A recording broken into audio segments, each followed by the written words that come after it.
لیکن ناظرین یہ نظام اتنا کھوکھلا ہو گیا ہے کہ یہ نہیں چل سکتا, یہ کرپل کرے گا, یہ کولیپس کرے گا, یہ بلڈنگ کے مانند پورے کا پورا نظام دھڑم کر کے نیچے گرے گا. واحد بندہ بچا سکتا ہے وہ بابا اڈیالوی ہے, جس کے پاس کوئی معجون موجود ہے جو جلاب کی گولی دے سکتا ہے, اور کوئی بندہ انہیں جلاب کی گولی اب نہیں دے سکتا. یہ پھنس گئے. ایک اور چیز ناظرین بڑی حیران کن ہے کہ آخر کیا وجہ ہے کہ سب سے بڑی عدالت, سب سے بڑا چیف جسٹس جو میری اسٹیٹ, میری ریاست کے اوپر اٹیک ہوا, حملہ ہوا 9 مئی کے کیسز کے اوپر, وہ کیس کو ہاتھ کیوں نہیں لگا رہا؟ کیوں معزز چیف جسٹس کے ہاتھ جل رہے ہیں؟ کیوں یہ اس کیس کو ہاتھ نہیں لگا رہے, ہاتھ لگانے کو تیار نہیں ہے؟ اس کی وجہ ناظرین ایک ہے, اس کی وجہ میں آپ کو بتاتا ہوں. بڑی سادہ سی وجہ ہے, کوئی زیادہ لمبی چوڑی وجہ نہیں. عمران احمد خان نیادی کے اکاؤنٹ سے ٹویٹ آیا ہے. آج سے پہلے کالم آیا تھا کہ خان معافی مانگے, اس کے اکاؤنٹ سے ٹویٹ آیا, اور وہ ٹویٹ بڑا مختصر, بڑا واضح ہے.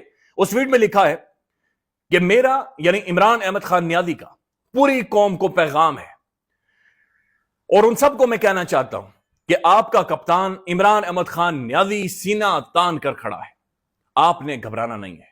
2 سال ہو چکے ہیں اس بندے کو جیل کے اندر موجود ہے. 2 سالوں بعد یہ بھی باہر کلوا دے گا معافی مانگو, اس کے بعد وہ ایک ہی پیغام بھیج رہا ہے کہ میں جیل کے اندر ڈٹا ہوا ہوں, سینہ تان کر کھڑا ہوں, آپ نے گھبرانا نہیں ہے. پارٹی کے رہنماؤں اور کارکنوں کو 5 اگست اور 14 اگست پر جو احتجاج کیا اس پر خراج تحسین پیش کرتا ہوں. حالیہ احتجاجی تحریک کے نتیجے میں ہوئی گرفتاریاں اور 9 مئی فالس فلیگ پر کینگرو کورٹس کی غیر منصفانہ سزائیں, یہ فسطائیت ہے. مگر اس سب کے باوجود آپ نے کسی صورت حوصلہ نہیں ہارنا. یہ جو آزاد ہم پاکستان کے شہری ہیں, انہیں وہ جیل کے اندر بند بندہ یہ کہہ رہا ہے کہ تم نے حوصلہ نہیں ہارنا. میں جو بند ہوں, میں جس کے بارے میں کہا جا رہا ہے کہ جو تارا مسی کی مثال دی گئی جس نے بھٹو کو ہینگ کیا تھا, جس کے بارے میں بھٹو کی مثالیں دی جا رہی ہیں کہ بھائی تمہیں لٹکا دیا جائے گا, تمہیں ادھیڑ دیا جائے گا, تمہیں مار دیا جائے گا, وہ جیل سے بیٹھ کر کہہ رہا ہے کہ تم نے نہیں گھبرانا بھائی تم لوگوں نے حوصلہ. اچھا یہ معاملہ ہے.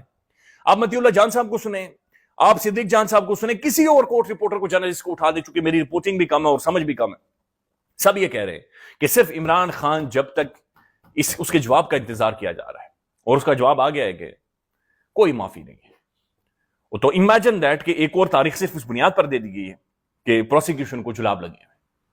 پروسیکیوشن کہہ رہی ہے جلاب. دیکھیں میرے خیال میں 2-3 ہی حل ہیں میرے پاس, میری نظر میں. یا تو بابا اڈیالوی کے پاس جائیں, وہ کو معجون یا پھکی دے. دوسرا حل یہ ہے کہ پیمپرز کا اہتمام کریں, یعنی ڈائپرز وغیرہ کا اہتمام کریں, وہ اگر ہو سکتا ہے. تیسرا حل یہ ہے کہ سماعت شروع کریں, اور بیچ میں ساتھ باتھ روم بھی ہوگا, وہ کورٹ کے ساتھ باتھ روم بھی ہے, تو وہ جاتے رہیں آتے رہیں, جاتے رہیں آتے رہیں. اور کیا حل ہو سکتا ہے؟ یا پھر ان کے کھانے کے اوپر روٹی چینج کریں, ان کے بتایا میں انہیں کو کچھ پکوا کر بھیجوں, کو کھچڑی بنوا کر بھیجوں تاکہ پیٹ نہ خراب ہو. اور آپ کے پاس کیا حل نظر آتا ہے؟ ناظرین دوسری طرف کراچی ڈوبا ہے, اور ابھی تک ڈوبا ہوا ہے. تھوڑی سی بارش ہوئی ہے پہلے, یعنی خیبر پختونخوا میں اگر آپ صورتحال دیکھیں نا, وہ بھی بہت خوفناک ہے. اللہ تعالیٰ رحم کرے. دیکھیں یہ ہماری جو معیشت ہے وہ آلریڈی تباہ اور برباد ہے, اور کوئی انویسٹمنٹ کر نہیں رہا. آگے یہ ہمارے پاس جو ٹوٹا پھوٹا انفراسٹرکچر موجود ہے وہ اور برباد ہو گیا. کے پی کے صوبہ متاثر ہوا ہے, بیڈلی متاثر ہوا ہے.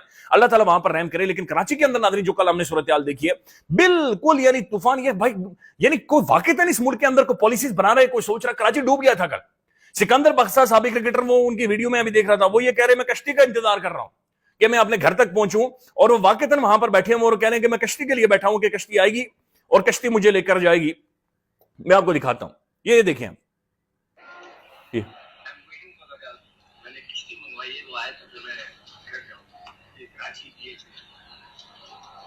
یہ بیٹھے ہیں اور کشتی کا انتظار کر رہے ہیں. ناظرین گاڑیاں ڈوبی ہوئی ہیں, موٹر سائیکل ڈوبے ہوئے ہیں, لوگ کھڈوں میں گر گئے ہیں, لوگوں کی جانیں چلی گئی ہیں. اور گورنر سندھا کامران ٹریسوری وہ صرف ناچ رہا ہے, ٹھمکے پر ٹھمکے, لگاتار ٹھمکے, چھک کے اس نے ٹھمکے رکھے ہیں.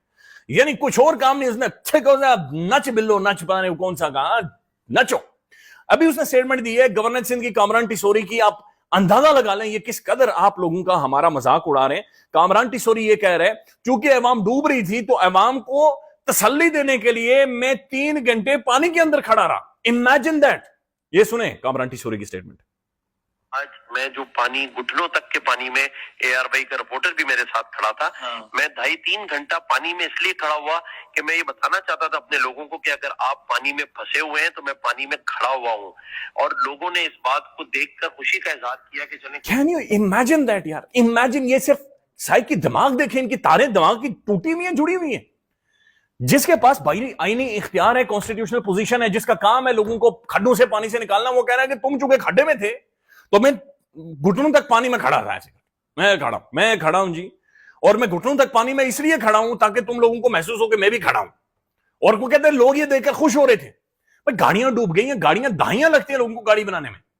یعنی گاڑی تک پہنچنے میں، پیسے جمع کرنے میں، لینے میں، ان کے املاک کو نقصان پہنچا، گھر ولنریبل ہو گئے، کاروبار تباہ. تو امیجن دیٹ کہ ایک طرف کامران ٹیسوری ناچ رہا ہے، دوسری طرف مرتضی وہاب 3-3 4-4 سیکنڈز کی اور 5 سیکنڈز کی جا کر ٹک ٹاک بنا رہا ہے. دوسرے صوبے کی جو سی ایم صاحبہ ہیں مریم صاحبہ، وہ جاپان کے اندر موجود ہیں، جاپان سے ٹیکنالوجی لے کر آ رہی ہیں. بھائی یہاں پر روٹی کے لالے پڑے وہ کہہ رہے ہیں جاپان سے جدید ٹیکنالوجی لے کر آ رہی ہوں. تو یہ پہلی دفعہ ہے کہ ایک صوبے کی سی ایم فارن منسٹر بھی ہے، چیف منسٹر بھی ہے، اور سارے معاملات وہ خود دیکھ رہی ہیں. دوسری طرف ناظرین ایک طرف صوبہ ولنریبل ہوا ہے، بلوچستان اگنور ہو رہا ہے، اس کے اوپر کوئی بات چیت نہیں ہو رہی. تو عجیب و غریب قسم کے چیف جسٹس صاحب کہہ رہے ہیں کہ پروسیکیوشن کو جلاب لگ گئے ہیں، پروسیکیوشن کہہ رہی ہے ہمارا پیٹ خراب ہو گیا ہے. اور اخبار کے اندر یہ مریم صاحبہ کے اشتہارات آ رہے ہیں، دھڑا دھڑ اشتہارات آ رہے ہیں. یہ دیکھیں آپ، یہ دیکھیں، یہ آدھی اخبار کے اندر اشتہار ہے، اور اشتہار کے اندر لکھا ہوا کیا میں آپ کو پڑھ کر سناتا ہوں. اشتہار میں لکھا ہوا ہے کہ وزیر اعلیٰ پنجاب مریم نواز شریف کا جاپان میں ایک اور مصروف ترین دن. مریم صاحبہ، جاپان دنیا کی ڈیولپڈ ترین سٹیٹوں کے اندر شامل ہوتا ہے، وہ دنیا کی جدید ماڈرن سٹیٹ ہے. یعنی اب اچھا پھر اس کے بعد سنیں جی، عالمی شہرت یافتہ جناب جاپانی ہسپتال national centre for the global health کا دورہ، جاپان میں رائج صحت علاج اور ہیلتھ ڈیولپمنٹ سسٹم کا دورہ، جاپان کی طرز پر پنجاب میں ہیلتھ انشورنس کی جائے گی، مشینی آلات لائے جائیں گے، طریقہ علاج رائج کیا جائے گا جاپان کی طرح، نواز شریف میڈیکل ڈسٹرکٹ کو بھی جاپان کی طرح. خیال رکھیے گا جی، اللہ حافظ.